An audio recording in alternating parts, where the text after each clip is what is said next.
Mercedes, huh? Where's the mileage at? That's a trip. Where's the mileage? See? That's the trip. Where's the mileage?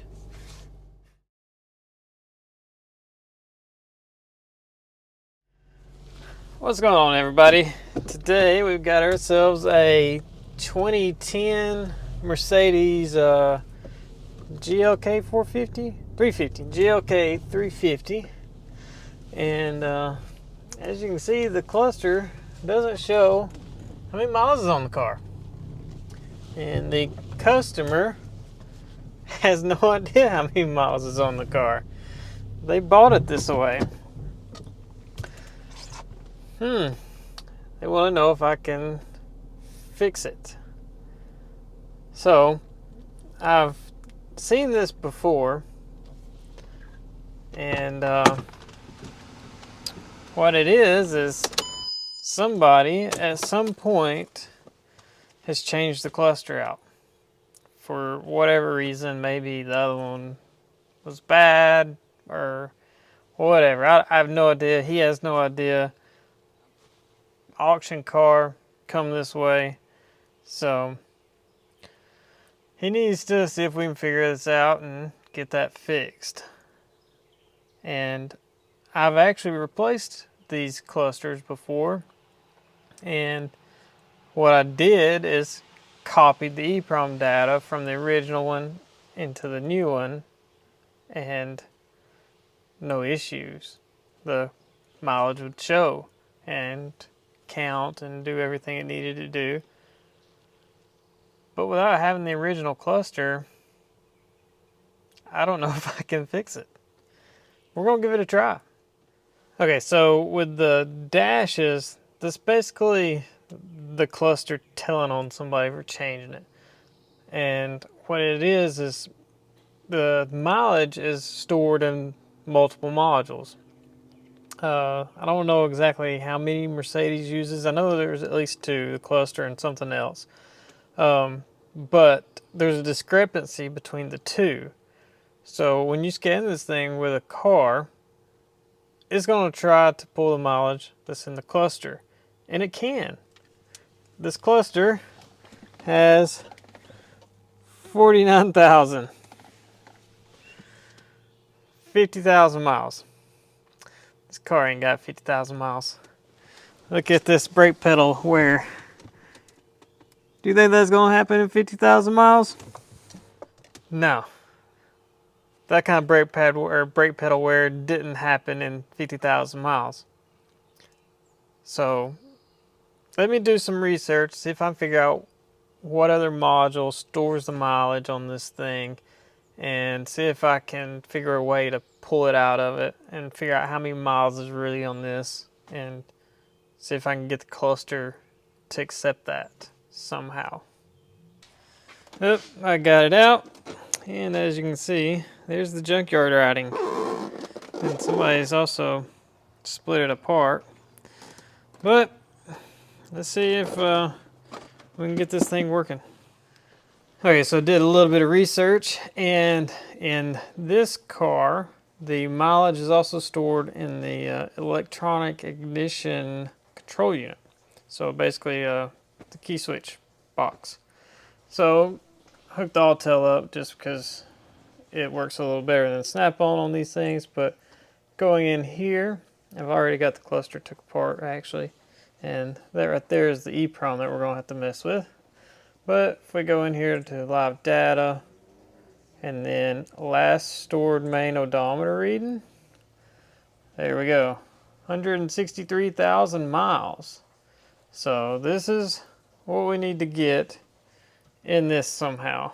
Get them matched. And hopefully this thing works after that. Or something. Okay, so I'm just going to pull this thing off the board because for some reason the Autel does not like to read EEPROMs in circuit. Plus it's got this little resistor right here real close to it, so the clip doesn't even stick on it very good. And we're just going to use a little bit of hot air to take this off.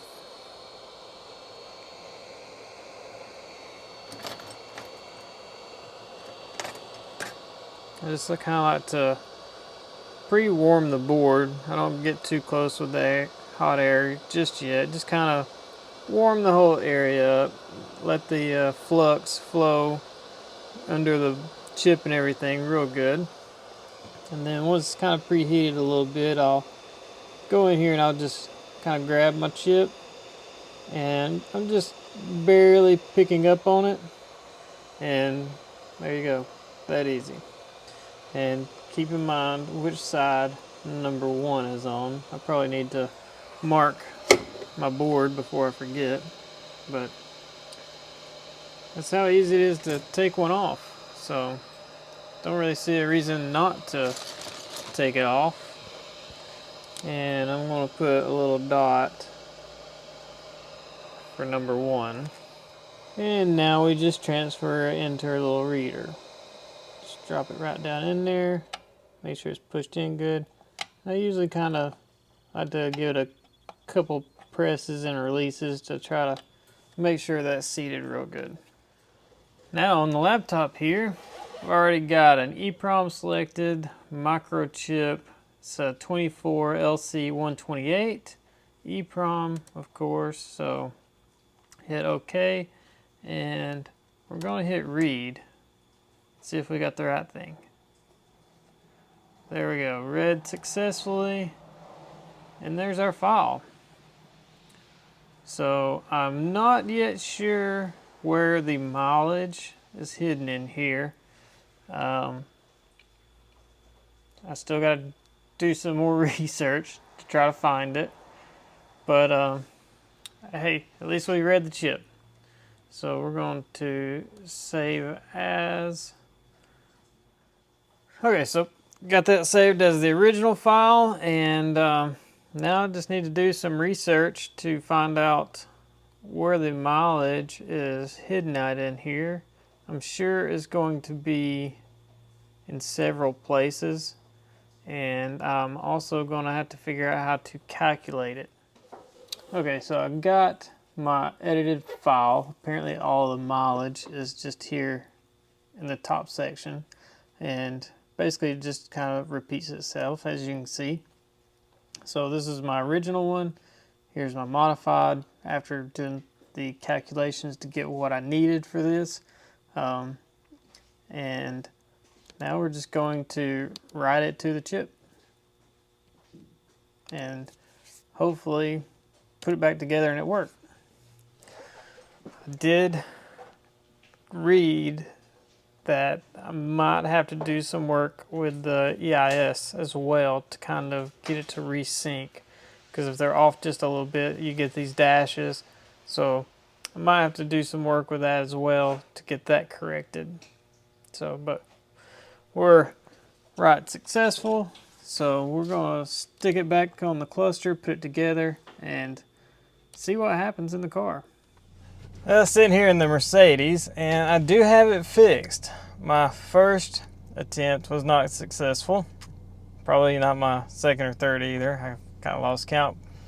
I did some research, and I kept having to do some research, and what I was having was I kind of corrected my mileage discrepancy, but I didn't take into account the difference between the cluster and the EIS security code. Basically, they call it a SSID, and the cluster still had the wrong SSID number. So I'll show you. I did get it fixed, and as you can see, we're at 63,678. And if you remember right, the odometer reading in the EIS was actually 63,680. So I was like 3 miles off because I've drove it a mile. It was apparently close enough to where it doesn't throw it off. And 3 miles, whatever. But I still had the dashes. So what I had to do is in the all tail, I had to go into the mobilizer menu and find the SSID number here, and it's just under, I'll just go ahead and show you how to do it, because this is the important part, the thing I missed. Let me go back. No, I don't want to save this. So in the immobilizer side, I just did auto select the VIN number, okay, and then I went into the control unit, and under EIS tools I just read the data, and I can do it OBD and just auto select it. It's going to find out that it's a W207, and it's going to read the info. So there's the VIN, the SSID number, as well as the EIS part number and vehicle mileage, which has got it displayed in kilometers. And this will also give you key data info as well. So I don't really want to show all that, but this is actually in hex. This SSID number 787BCCBB. That is the security ID hex value. So what I then had to do is find in the cluster EEPROM where that is actually supposed to go. And that's what took me a while. It took me a lot of researching, and finally I come across a forum post where it showed that it is in line 5. It's the first 4 blocks of line 5. So I took and put that value in here, and then I wrote that to the cluster EEPROM, put it together, and there we go. So that is a fix. Like I said, I've already drove it a mile just to make sure everything counts. It did. It actually started off at 677, so now we're at 678. Like I said, it was 3 miles off. But whenever you are doing a mileage calculation with hex data, you're never going to be exactly right. So this one was close enough that the two are happy with each other. And I imagine once the cluster surpasses the EIS on everything will start being the same. Or who knows, it may only update every so many drive cycles or something. I don't really know. But it's happy. I get to finally put this thing back together because I've been messing with this thing, doing like on and off for a while. And I actually just got back from vacation. This car's actually been sitting here for a month or two when I first started on it. But this car is fixed. I just got to finish putting all the plastic bits back together on it, and we'll get it back to the customer, and they'll be extremely happy to know their vehicle only had 163,000 miles on it, because they had no idea. But anyways, thanks for watching, everybody. This was a fun one. This was a hard one. This would be classified as what Zach calls a hero car. And it definitely is a hero car. This was a hard one to figure out. I lost count how much time I spent reading about stuff. How many times I tried different things with the EEPROM, just trying to reset this thing to virginize it and try to make the car relearn itself. I could never get it to do it. But finally finding the SSID location in the EEPROM file, that got it. So yeah, it was fun. This was a hard one, but thanks for watching, everybody. We'll see you later.